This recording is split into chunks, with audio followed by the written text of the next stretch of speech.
नमस्कार मित्रों, इस चैनल में आप लोग का बहुत बहुत स्वागत है। श्रीमद् भगवद गीता अध्याय 3 कर्मयोग श्लोक नंबर 31 से लेकर 43 तक। आइए चलते हैं श्लोक पर। प्रभु बता रहे थे, मुझ अंतर्यामी परमात्मा में लगे हुए चित्त द्वारा संपूर्ण कर्मों को मुझ में अर्पण करके आशा रहित, ममता रहित और संताप रहित होकर युद्ध कर, अर्थात परमात्मा में पूर्ण रूप से मन लगाकर अपने किए हुए पिछले कर्म, जो भी अच्छा हो या बुरा हो या जो भी हो, उसको प्रभु के चरणों में अर्पण कर दे और अगले कार्य को बिना किसी आशा, ममता और संताप के उस कार्य को पूर्ण निष्ठा के साथ करना चाहिए। ये मे मतमिदं नित्यम् अनुतिष्ठन्ति मानवाः श्रद्धावन्तो अनसूयन्तो मुच्यन्ते ते अपि कर्मभिः।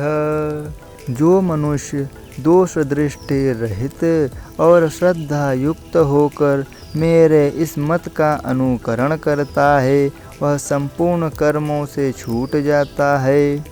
ये त्वेदभ्यसूयन्तो नानुतिष्ठन्ति मे मतं सर्वज्ञान विमूढास तान वेदि नष्टान चेतसः।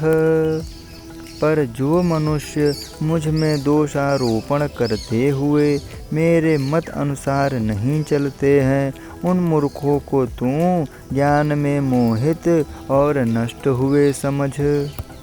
सदृशं चेष्टते स्वस्यः प्रकृतिर्ज्ञानवानपि प्रकृतिं यान्ति भूतानि निग्रह किं करिष्यति। सभी प्राणी प्रकृति को प्राप्त करते हैं, अर्थात अपने स्वभाव के परवश हुए काम करते हैं। ज्ञानवान भी अपनी प्रकृति के अनुसार चेष्टा करता है, फिर इसमें किसी का हठ कैसे चलता है।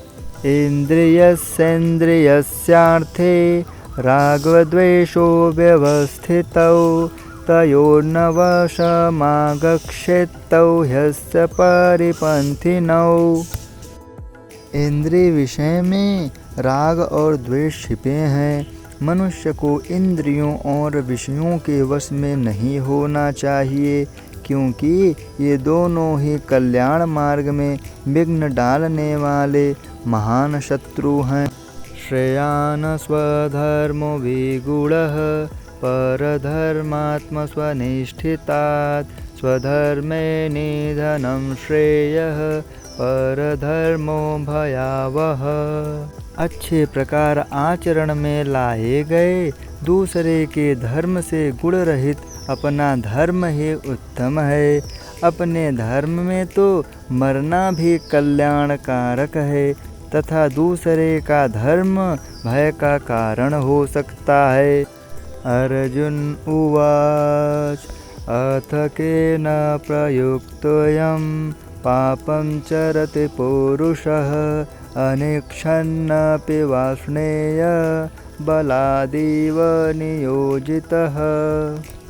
अर्जुन बोले, हे वासुदेव, तो फिर स्वयं न चाहते हुए भी मनुष्य बलपूर्वक किससे प्रेरित होकर पापमय आचरण करता है।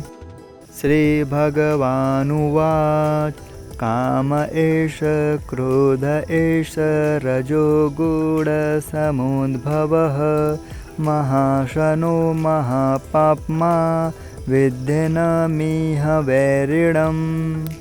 श्री भगवान बोले, रजोगुण से उत्पन्न हुआ यह काम ही क्रोध है। यह भोगों से न अघाने वाला बड़ा पापी है। इसको ही तो अपना वैरी मान। धूमेनाव्रियते वह्निर्यथादर्शो मलेन च यथोल्बेनावृतो गर्भस्तथा तेनेदमावृतम्। जिस प्रकार धुएं से अग्नि, मैल से दर्पण ढक जाता है, जैसे जेर से गर्भ ढक जाता है, उसी प्रकार काम द्वारा ज्ञान ढक जाता है।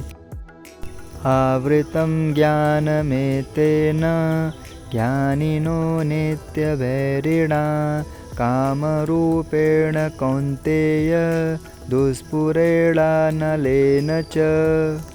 हे कौन्तेय, अग्नि के समान कभी पूर्ण न होने वाले काम ने ज्ञानी मनुष्य के ज्ञान को भी ढक दिया है। इंद्रियाणि मनोबुद्धि रस्याधिष्ठानमुच्यते एतैर्विमोहयत्येष ज्ञानमावृत्य देहिनम्। इंद्रियां, मन और बुद्धि ये सब इसके वास स्थान कहे जाते हैं। जैसे काम इन मन बुद्धि और इंद्रियों के द्वारा ही ज्ञान को आच्छादित करके जीवात्मा को मोहित करता है। तस्मात्त्वमिन्द्रियाण्यादौ नियम्य भरतर्षभ पाप्मानं प्रजह्येनं ज्ञानविज्ञाननाशनम्। अतः हे भारत, तू पहले इंद्रियों को वश में करके इस ज्ञान और विज्ञान को नष्ट करने वाले महापापी काम को बलपूर्वक अवश्य मार डाल। इंद्रियाणि पराण्याहुरिन्द्रियेभ्यः परं मनः मनसस्तु परा बुद्धिर्यो बुद्धेः परतस्तु सः। स्थूल शरीर से इंद्रियां श्रेष्ठ है, इंद्रियों से मन श्रेष्ठ है, मन से बुद्धि श्रेष्ठ है और आत्मा बुद्धि से भी श्रेष्ठ है।